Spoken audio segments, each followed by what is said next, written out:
નમસ્તે વિદ્યાર્થી મિત્રો, હવે તમે આ વિષયના વિડીયોઝ એક સાથે પણ જોઈ શકો છો. તેના માટે વિડીયો નીચે મારી ચેનલનું નામ છે, તો ચેનલમાં જઈ પ્લેલિસ્ટમાં જશો તો આ વિષયના વિડીયોઝ એક સાથે જોઈ શકશો. તો બાળકો, ગયા વિડીયોમાં આપણે શીખતા હતા ગુજરાતી ધોરણ 8 દ્વિતીય સત્રનો પાઠ નંબર 15 અખંડ ભારતના શિલ્પી. આ વિડીયોમાં આપણે આ પાઠની ભાષા સજ્જતા શીખીશું. ભાષા સજ્જતા એટલે કે ગુજરાતી ભાષાનું ગ્રામર, ગુજરાતી ભાષાનું વ્યાકરણ, જેથી આપણને ભાષા બોલતા, લખતા અને સમજતા આવડે. તો આપણો આજનો ટોપિક છે વાક્ય રચના. તો બાળકો, વાક્ય રચના છે તે 3 પ્રકારમાં હોય છે. અહીં પેલું સાદું, બીજી સંયુક્ત, ત્રીજી મિશ્ર અને સંકુલ. તો સાદું વાક્ય એટલે કે સાવ સિમ્પલ વાક્ય, જેમાં એક ક્રિયાપદ હોય અને એ વાક્યમાં એક ઉદ્દેશ્ય હોય. સંયુક્ત વાક્ય એટલે 2 વાક્યો સાથે મળે એટલે સંયુક્ત વાક્ય થાય. એક અને આ 2 વાક્ય સાથે મળ્યા એટલે સંયુક્ત વાક્ય થયું. અને મિશ્ર વાક્ય એટલે જે, તે, જેમ, તેમ, જ્યારે, ત્યારે એવા 2 જ વાક્યો જોડીને બને એને મિશ્ર વાક્ય કહેવાય છે. તો આપણે જોઈએ સાદું વાક્ય.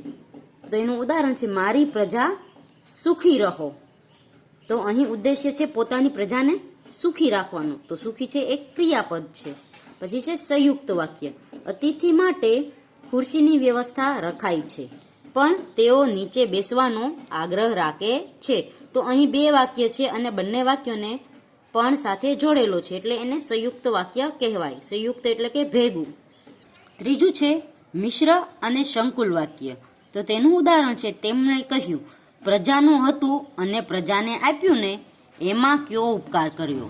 વળી પરમ પૂજ્ય બાપુના ચરણે ધરવાનું અમને તો પરમ સદભાગ્ય સાંપડ્યું.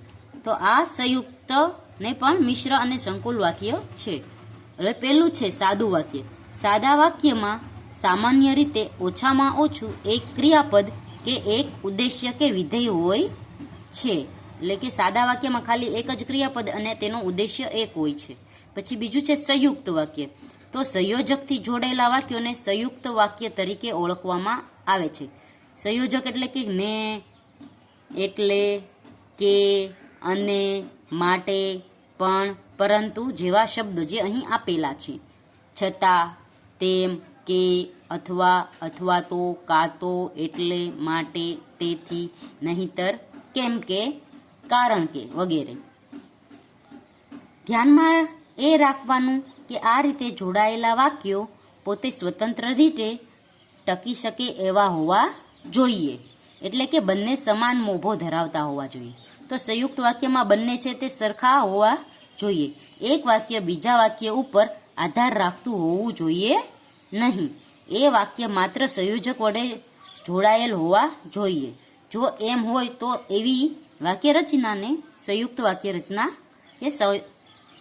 કે સંયુક્ત વાક્ય કહેવાય છે. તો બાળકો, બંને વાક્ય છે એ સમાન મહત્વ ધરાવતું હોવું જોઈએ.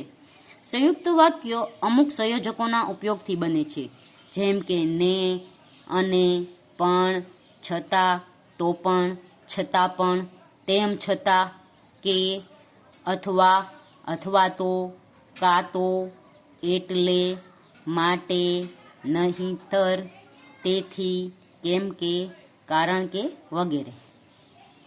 આગળ છે મિશ્ર અને સંકુલ વાક્ય. એક વાક્યને કેન્દ્રમાં રાખી અન્ય વાક્યો એના વિસ્તરણ રૂપે જોડાયેલા હોય ત્યારે એ સંકુલ વાક્ય કે મિશ્ર વાક્ય ગણાય છે. એટલે એક વાક્યને કેન્દ્રમાં રાખીને બીજા વાક્ય જોડાય તો તેને મિશ્ર અને સંકુલ વાક્ય ગણાય છે. આવા વાક્ય વચ્ચે મુખ્ય ગૌણનો સંબંધ હોય છે. આવા વાક્યો પણ અમુક સંયોજકોના ઉપયોગથી બને છે, જેમ કે, જે તે, જેવું તેવું, જ્યારે ત્યારે, જેમ તેમ, જ્યાં સુધી ત્યાં સુધી, જો તો, જ્યાં ત્યાં, ઘણીવાર જે તે, જેવામાં જે લોપ પણ થઈ શકે છે.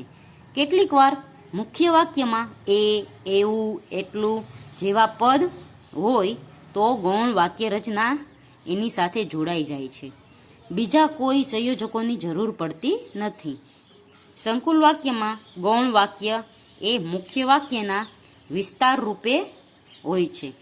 ક્રિયા વિશેષણ તરીકે અથવા કર્મ કે શરતને સ્થાને આવે છે, એટલે કે મુખ્ય વાક્યને આધાર રાખી એનો વિસ્તાર થાય છે.